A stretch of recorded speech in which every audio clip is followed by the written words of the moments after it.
Hello, everybody. I forgot to click myself in. Good morning. It is March 27th. I think I put March 21st as the title of this video. Oops. Oh well, it's the 27th. We are almost to April. Welcome everybody that is just tuning in. The Saturday morning streams are going to pretty much be my mainstay from now on. And I'm excited because I get to talk about my trip. I get to talk Disneyland, everything Disney. I did end up getting these two, actually that's a little seal here, pins. I'm actually rearranging my pin board just a little bit. These pins actually did end up. I'm gonna tell you right now, when I do show pins, I actually got these bottom two right here. I got Pete and I got Mortimer. Actually, I really wanted Mortimer because you really don't see some of the characters like Ludwig von Drake, Scrooge McDuck, one of the three Caballeros. I think that's Jose, correct? Maybe that's Panchito.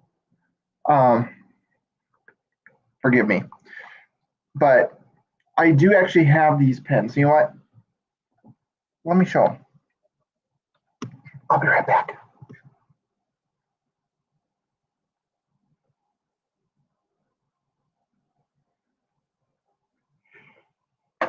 Okay, so the two pins, they're actually pretty decent sized. They're actually the size of normal size pins. You can see them kind of shining in the light right there. I'll take them off, but I'll compare them to the actual one, the non-mystery one that I have as well. That's on here. So I actually, oh, they're in there pretty tight. Oops. So I guess I can't move them. But there is the 2021 Jack Skellington Walt Disney World pen. Pretty big. And now there is Pete right there, and there's Mortimer. They're actually just a little bit smaller than the non-mystery ones that you can get at the parks, which I was surprised. I was really, really, really, really, really surprised. Like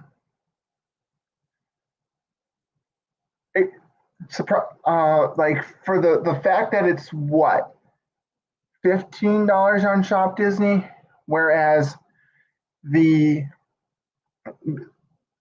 standard Jack Skellington 2021 pin, or Pooh or Stitch, or I believe Mickey Kermit, those dated ones, those are about $12. So $3 more, you get two pins with the year on it, and they're definitely tradable.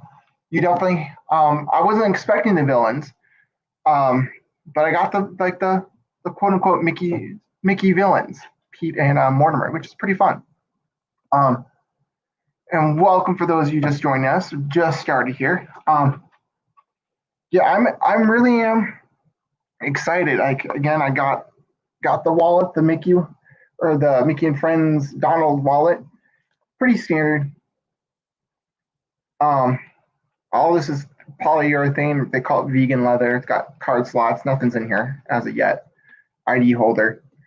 Definitely not in more of like a kid's wallet. Definitely not an everyday wallet. It doesn't have I can really see that the capacity isn't too much. This is already gonna be too much for handle, but it's good to bring on a trip. Maybe put your room key, emergency like gift cards, maybe some cash. Doesn't have a slot for coins, but I think I've already showed that. I also have the Loungefly card holder. They call it a Loungefly card holder. This is definitely also good for trips. It does have places for coins if you need coins. A couple cards, really good, easy to take as well. So I'm excited. Again, I'm excited for my trip. Now, I'm staying at the All-Star Movies. I'm hoping that there's not a flood in my room, but it's kind of to be expected. that there are going to be some hiccups, some issues. So bring in my Disneyland coffee cup here.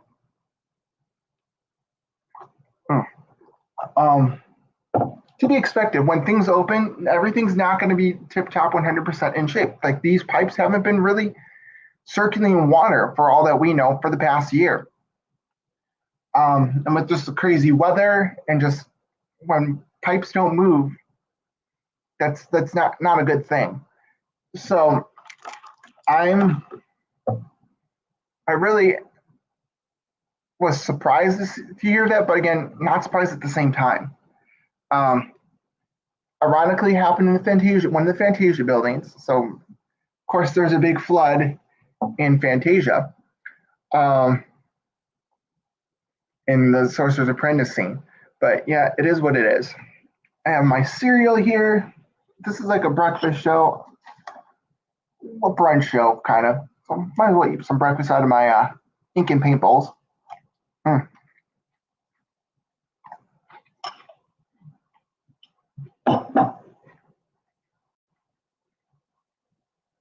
Rice Krispies, sorry, are not meant to be eaten soggy. Let's just say that.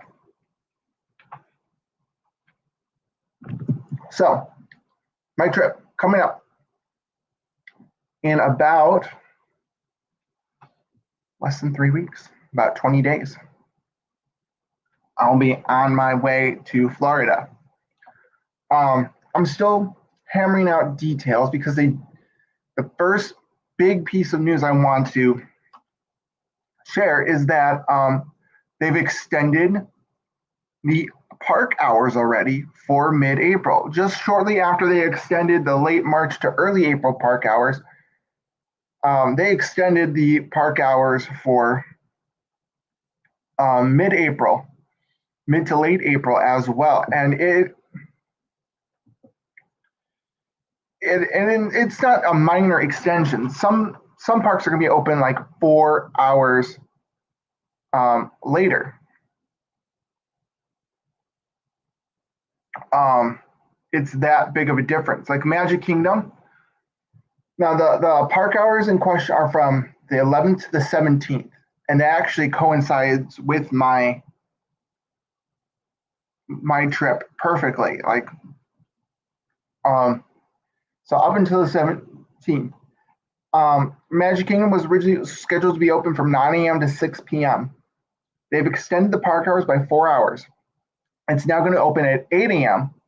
and close at 9 p.m. Why not 9 to 10? I have no idea. Epcot was originally 11 to 7. It is now 11 to 11. It's a full 12 hours.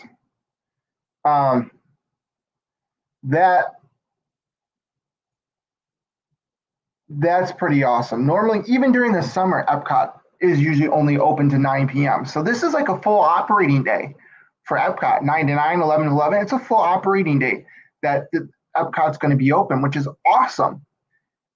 If you're planning again like brunch, for instance, this is a perfect park to do that. Get your morning errands done, maybe go to Disney Springs, then make your way over to Epcot. That's perfect. This is a perfect park to choose, and you can always park hop as well. That's a perfect park to park hop to. Hollywood Studios was originally 10 to 7. Now it's 9 to 8, so it's a 2-hour difference. Animal Kingdom, excuse me. This is mind blowing. Animal Kingdom will now be open from 8 to 8, a full 12-hour day. Like originally scheduled from 9 to 5, now it's 8 to 8. Again, extended by 4 hours. Of course, there's no Rivers of Life. That has been canceled. The shows are still getting ready. Festival of the Lion King is still getting ready for, I believe, a summer opening date.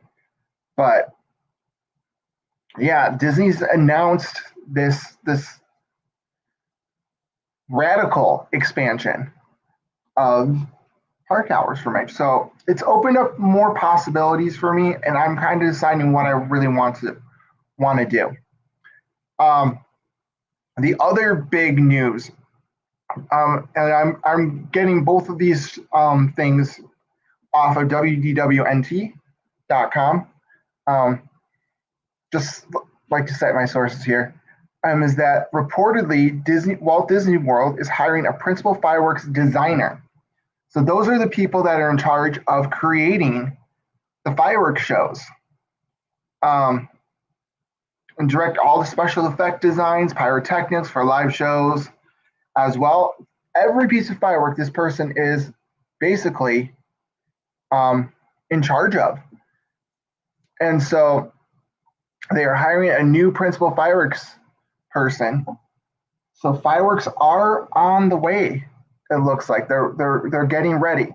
So this might have actually been one of the reasons why the fireworks haven't premiered as much, or to the extent we would like to, maybe at a few of the parks, is because the person that's in charge of all of them was let go by Disney, and they're looking for a new one.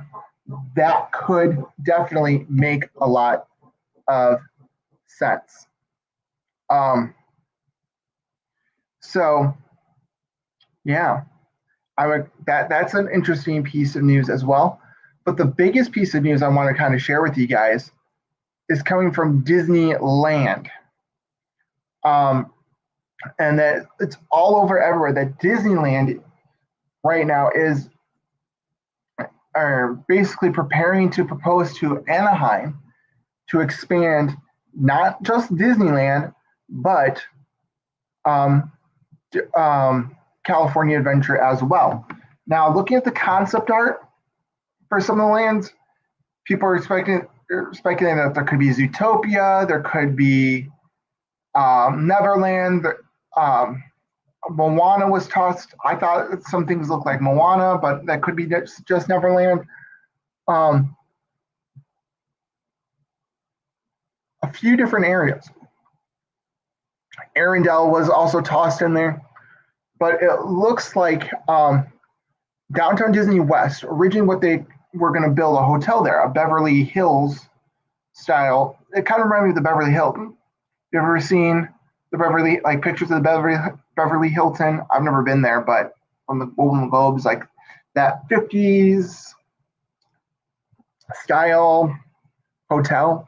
It looked like it was going to be that style hotel, but apparently some tax credits changed because the nature of the project changed. And Disney declined to reapply for the tax credits, because it sounded like Anaheim was going to give them the tax credits. It's like, come on, apply. We want the hotel. But it looks like that area is going to be part of this expansion, and the expansions are actually going to be built around the Paradise Pier Hotel and the Disneyland Hotel. So every inch of land that's around there is going to be part of the expansion, including the west side. The west side of Downtown Disney in Anaheim, not Downtown Disney West Side, Florida. Downtown Disney has a west side. It's really two different parts. You have the part that's kind of attached to the Grand Californian. That part can't change, really. And it's basically stores on really either side, but closer to Disneyland, it's really only on one side. So that shopping district really isn't going to change. They can't really change it because, again, that part of the hotel is built into that part of Downtown Disney is built into the Grand California, including the World of Disney, some other Disney shops as well, restaurants. So that part is going to stay. But then there's a bridge that crosses into the second section of Downtown Disney, which everything basically closed there. We're like, okay. And they're like, when I was there staying at the Disneyland Hotel a couple of years ago, literally there was just an Earl of Sandwich there. Like it used to have an AMC, it used to have an ESPN zone, Rainforest Cafe, although the Rainforest Cafe now is a Star Wars trading post. So all that's kind of pretty much abandoned there, and they're having trouble bringing people back in, bringing stores back in. Hello, Samantha. How are you? It's pretty much a ghost town. So that part's going to be part of the expansion. Looks like it's going to be the new, like an Esplanade West, a West Esplanade. Because what it looks like, from what I can gather, is that the monorail may actually be losing its downtown Disney station. It didn't have the station on there, which is I thought was really odd in the concept art, but it's concept art.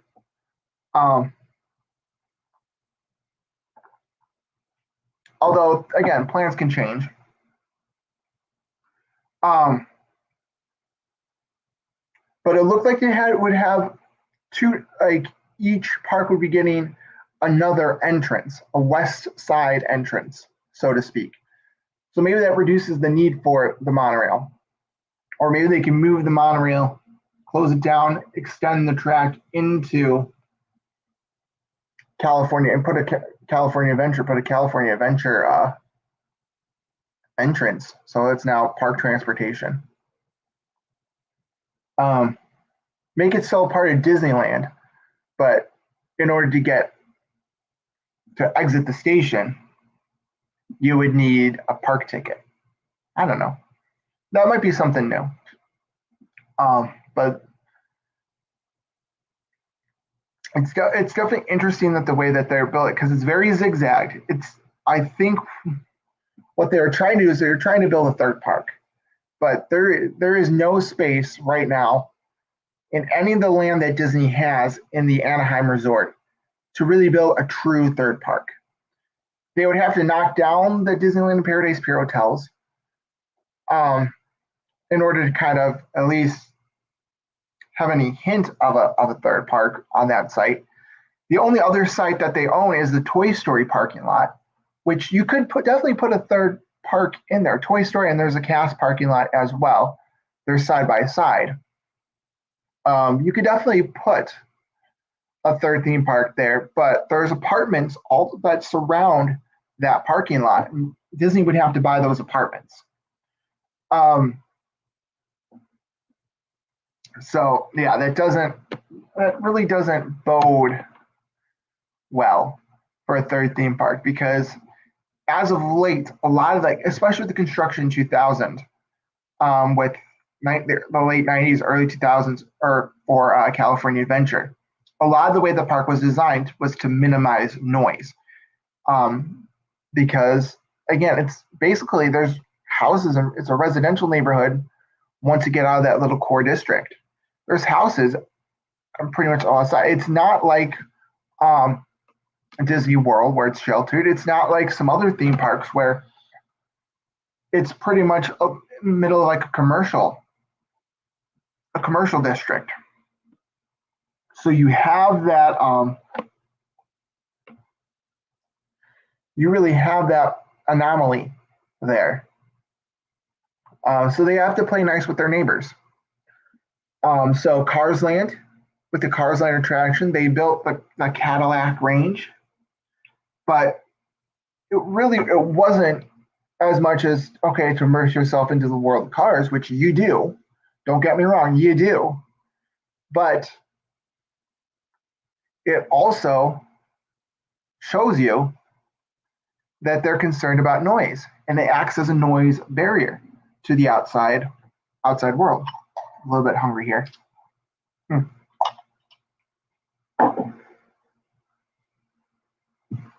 The Incredicoaster.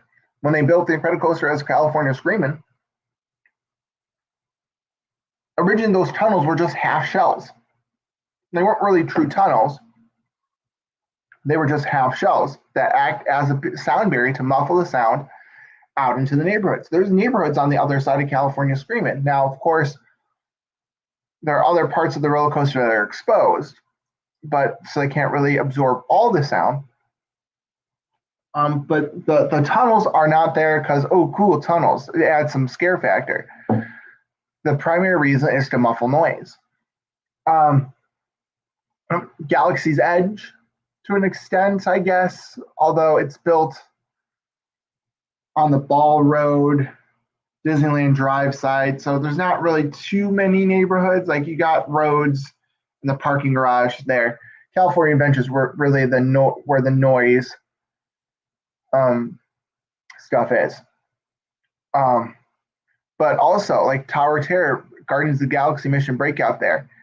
It's positioned in the Hollywood area. Well, because Tower of Terror, Hollywood, right? It's the Hollywood Tower Hotel when it was originally built at Disneyland.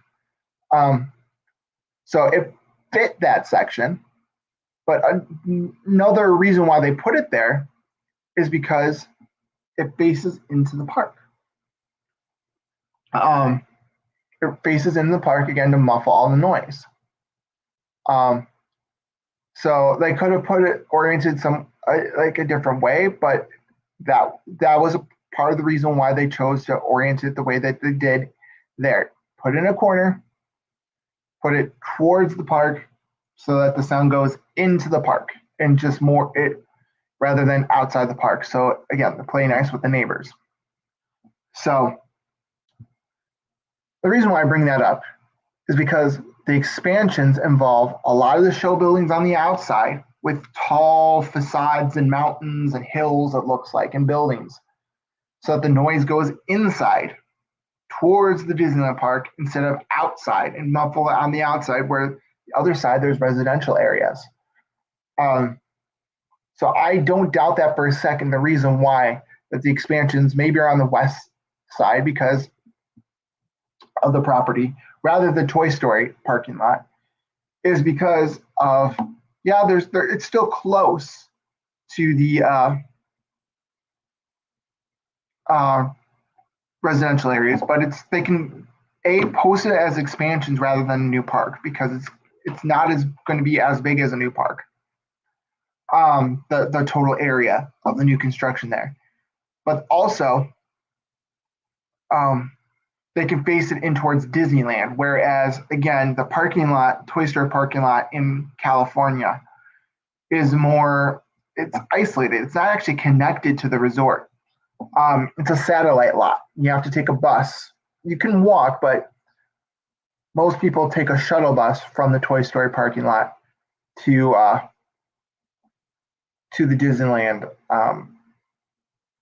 Esplanade, which it's like 2 minutes. Honestly, you could probably walk the distance if you really wanted to, but at night it's probably safer to take the bus. But it's in the middle of hotel areas. It's a pretty expansive parking lot, although it's not the main parking, not the parking garage. So those are my kind of 2 cents. That and also that area where it's right now the downtown Disney parking lot, the Stitch parking lot, that's going to be the expansion area, as well as the west part of downtown Disney. So they're going to have to build some new parking, first of all, because you have all those spaces that are being lost. So it's going to be interesting to see where they put the possible new parking. But it's connected. I think that's the most important. It looks like they wanted something connected. Whereas the third park, if it was going to be in the Toy Story lot, it's not connected physically to Disney. Like you would have to go off property, walk along Harbor Boulevard, and then increase traffic along Harbor Boulevard. And so Disney would really have to, I think they would have to really build some sort of public infrastructure to connect the two areas. Not to say that they won't, because they have plans for the Toy Story parking lot. That parking lot's going away as well. And it's going to be a Disney Springs style area. It's going to have some water features. It's going to be like downtown Disney East. So more shopping, more dining, more retail, disconnected from the rest of the resort, but still technically a part of the resort. But it's a walk. So it's a little bit of a walk. So again, I'm unsure of just how Disney's going to hit, if they're going to try to want to bring foot traffic to that area, business to that area. It's not connected. People are going to stay with downtown Disney. Like, how are they going to get people over there? And that's not a part of the plans. But I'm kind of scratching my head. Why now? That's really what I want to know. Why now? And my theory is that, like, Disneyland just opened. Why announce these massive expansions? Whereas Disney World, for the 50th, they've cut back. And my theory, it's not because that, okay, we're back open in both parks, we're getting money in. It's not that. It's going to take a little bit. Although things have been rebounding a little bit faster, which may be why this it looks like it leaked more so than, because Disney didn't announce anything official. But like, why cut? Like, they cut back on the festival center at Epcot, which actually looked pretty cool. They cut back on the Spaceship Earth refurb, which right now is not. They announced that it's only temporarily postponed, but is it really postponed? Is it just canceled? It needs to be refurbed. There is a rumor of the Epcot hotel rumor has popped back up again. Again, new rides, refurbs versus a hotel that can bring in money.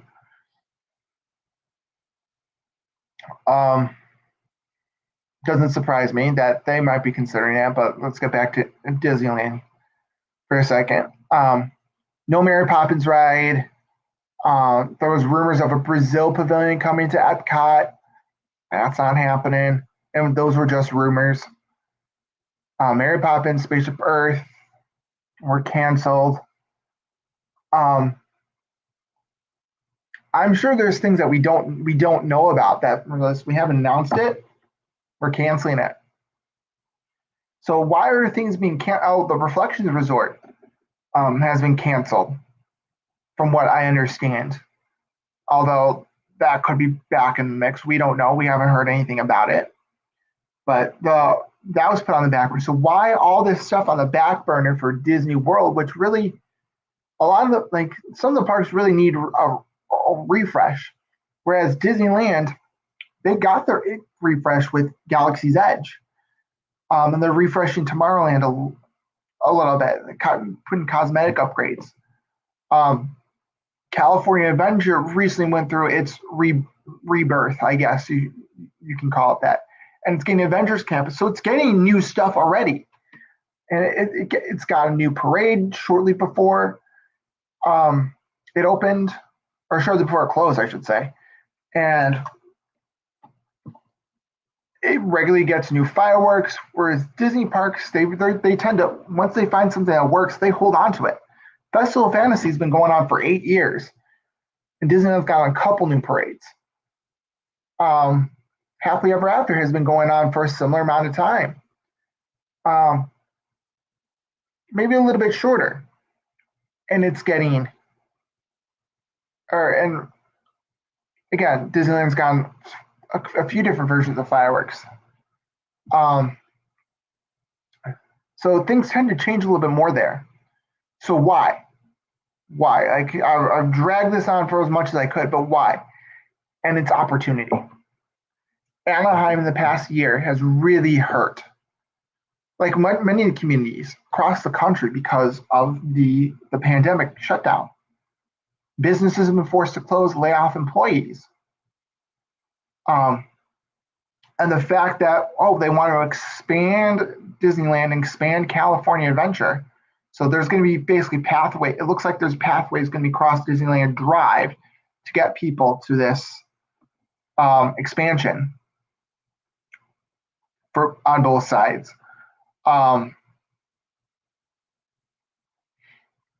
As well as more retail, that Toy Story parking lot retail expansion, Disney Springs style expansion. So it brings in money, revenue that Disneyland needs. It brings in more jobs, because it's definitely creating more jobs And that's what Anaheim, the city officials want to hear, more jobs. They definitely want more jobs. And I think they're laying the groundwork now because people in that area will be more receptive. They need the jobs to come back. They need to breathe life into the Anaheim resort area. Because it's going to be a slow go. These projects will increase capacity fairly down the line. It's not going to be like, I think we're going to get ourselves out of this pandemic and the pandemic related closures and economic impacts before these things open. But the fact that more immediate, it's going to bring construction jobs to the Anaheim area in the near term. And I think that's what Disney's banking on, is that Anaheim's going to hop on the fact that it's construction jobs. It's going to bring an immediate impact once construction starts. Get out of the planning stuff, construction jobs, and again, start to breathe in life, because not only is Disney hurting, the city of Anaheim hurting, but also the hotels that are around Disneyland, like the Holiday Inns and Best Westerns and Marriott's and all that stuff. Those hotels are hurting too, and they're going to continue to hurt because of the capacity restrictions, which is now 15%. And if they move into the next least restrictive tier in California, then they can move into the 25% capacity. But even then, capacity depends on a couple things. So it's totally an opportunity right now. Is announce it, try to get everything done while it's more favorable with the city of Anaheim. Get those approvals. Get those approvals now, because later down the line, I think there's going to be more resistance. So it's not because, oh, they have the money, they're ready to spend. It's more of, there's an opportunity. Let's take advantage of it now. And the reason why we're not seeing that in Florida is because Disney is the government for the Walt Disney World Resort. The Reedy Creek Improvement District is the head official, works for Disney. The way that the state of Florida kind of granted special charge of Walt Disney World, Disney is the government, their own government. So they don't have to get approval from the city. They still have to get approval from, submit permits to the county or counties, depending on if it's Osceola or Orange, depending on like what sliver. There's a small sliver that's in Osceola County, but they still have to get county approval get county permits. But in order for like zoning, building permits for the city, they don't really have to. They don't have that restriction. So if they want to build a hotel, they can build a hotel. If they want to build a new attraction or a new theme park, they can do that. So they don't have as much legal red tape as they do in California. And if I was in Disney's shoes, I would be doing the same thing, like now. Like, we're going to pounce on this now, especially with what the hotel, that a 50s style hotel that was supposed to go in, where the west side downtown Disney and Disneyland is. It fell through because of tax credits and things. They had to change their plans a lot. They really do have to work with the city much more than they do have to work with the county and state of Florida. So that's kind of my 2 cents on that. I do want to kind of, before we kind of transition over to my trip, because I didn't talk about that last time.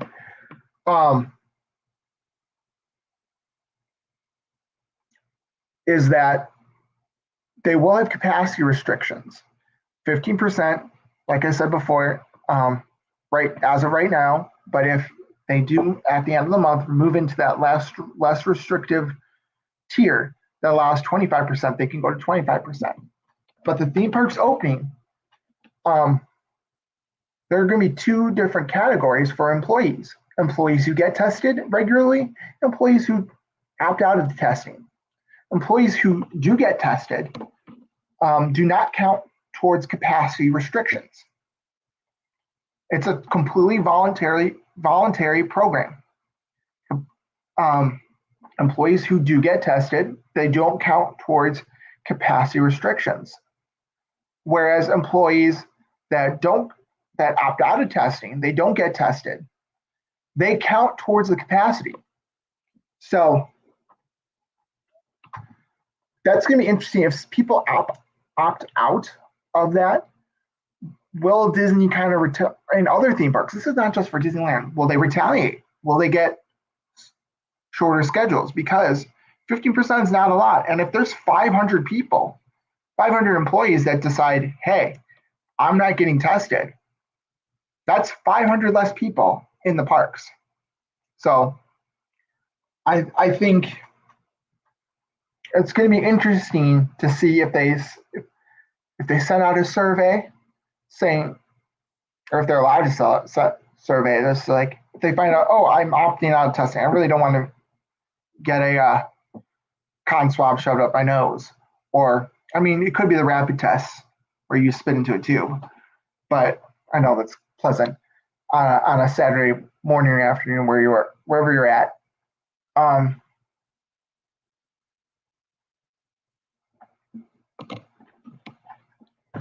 But yeah, so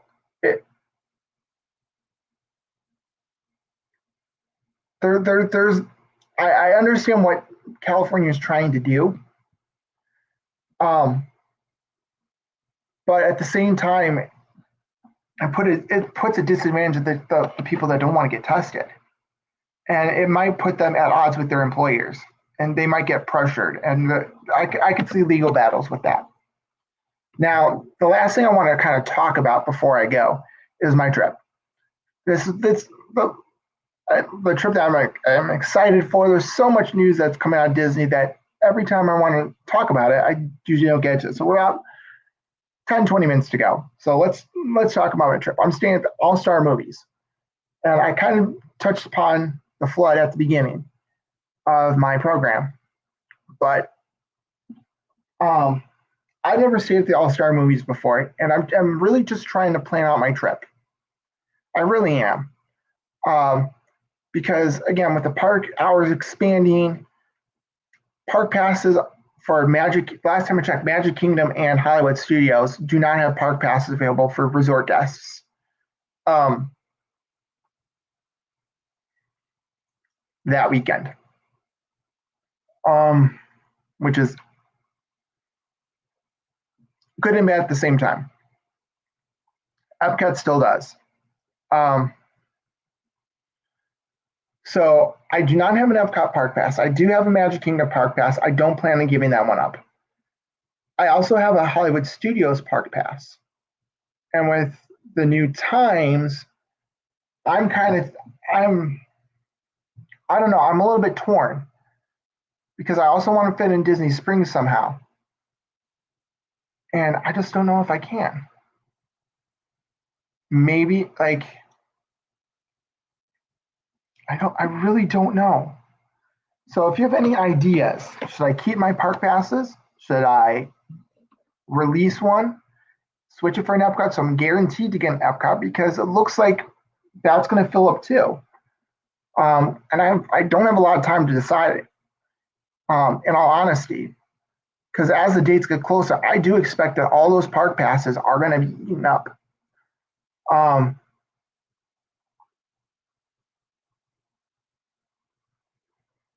So I think I need to make that decision today. So if you guys have any ideas, leave a comment below, message me on Instagram. I'll make that my question of the day. Just to kind of get my feelers out, because I really am going for the Flower and Garden Festival, let's be honest. So it kind of doesn't make sense I don't have a park pass for Epcot, but I want to at least do 3 parks. I have to park pass at least, or park hop at least once on this trip.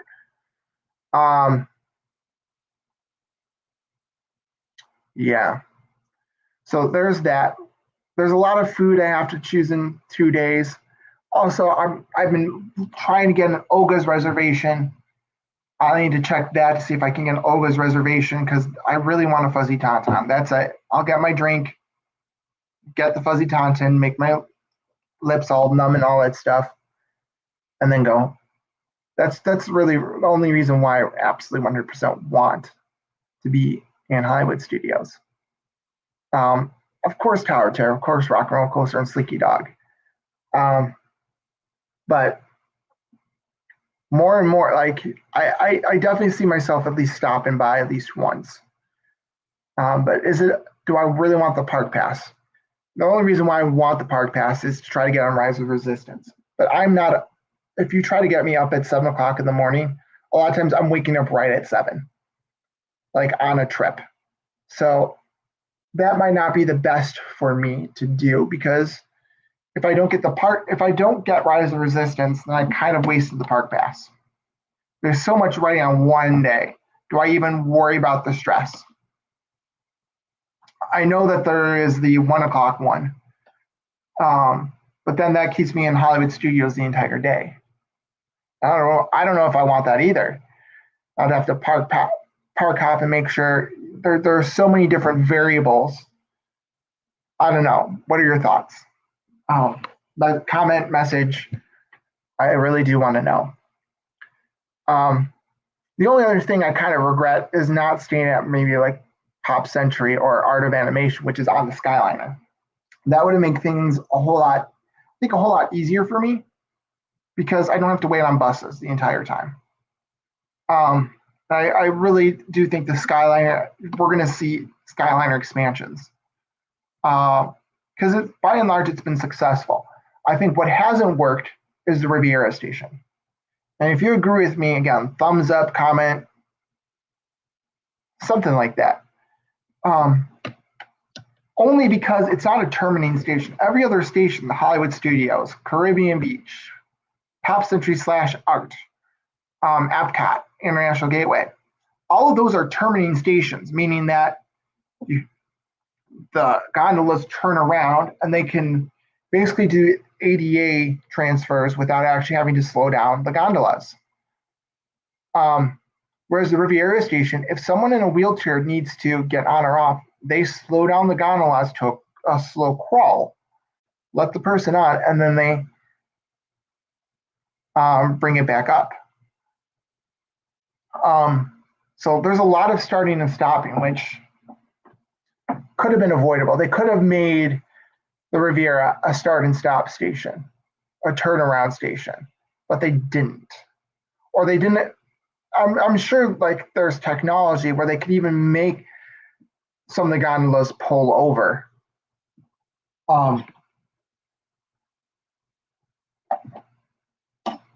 It wouldn't be that hard to do, especially since the stations are separate systems from the actual cables, the transfer cables, the traveling cables. So when you're in the air, that's one system. But every time you go to a station, that is a totally different system. They're completely separate. So it's a transfer. So you're basically, if you're in the air, you're clamped onto the iron cable. And then once you get to the station, either the boardwalk transfer station or all the other stations that work the same way, the cable lets go and you're on wheels. And you kind of you move through. It's a different system. So you get to the end of the station, and then then you get let go from the system, and the gondola grabs onto the cable. And clamps on again until you get to the next station. So I'm sure they could have done. I think you probably might need a separate. Or maybe a longer station. Maybe that was part of it, is that the stations need to be a little bit bigger. Although there's that turning part, maybe it's just a little bit bigger. They could have, when you're turning, they could have had like the handicap ADA accessible ones go through the station like normal and then pull off to the side when you're transferring between the unload portion and the load portion. Because that's what really is. There's an unload portion and a load portion. So it turns off in between, you stay there and goes It might make things a little bit more complicated. Who knows? It could have made things worse or better, or worse, but could have made things better.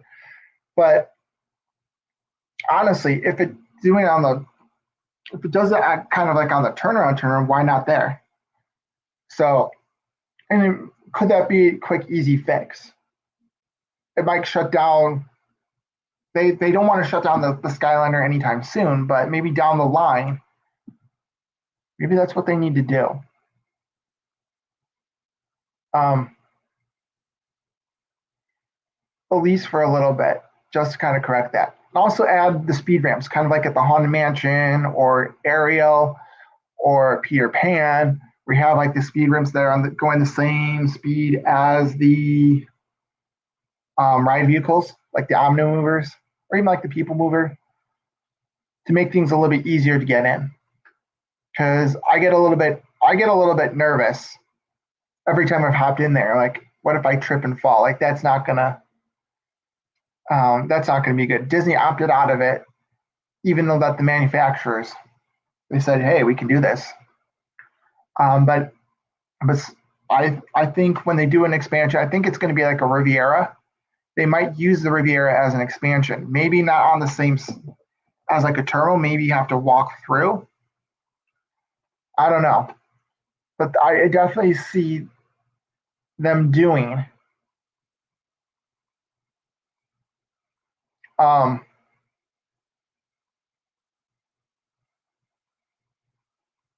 I definitely see them doing connecting Disney Springs via the Skyliner.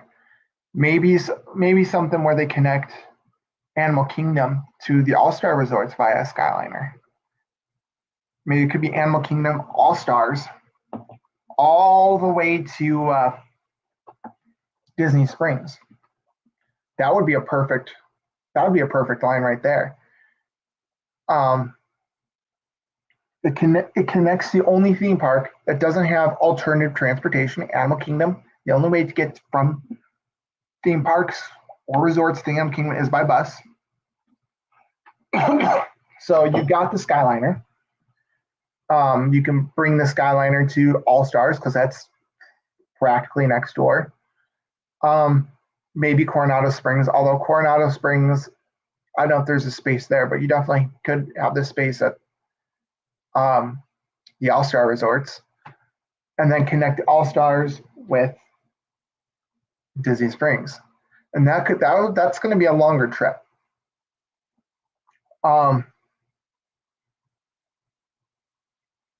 Maybe there's a station in between. I don't know, but that would be a good thing to do, I think, because with value resorts you have a lot of people, and the Skyliner does eat up a lot of people. It does. Like if you're in line, even if the line's long, like the line's always moving.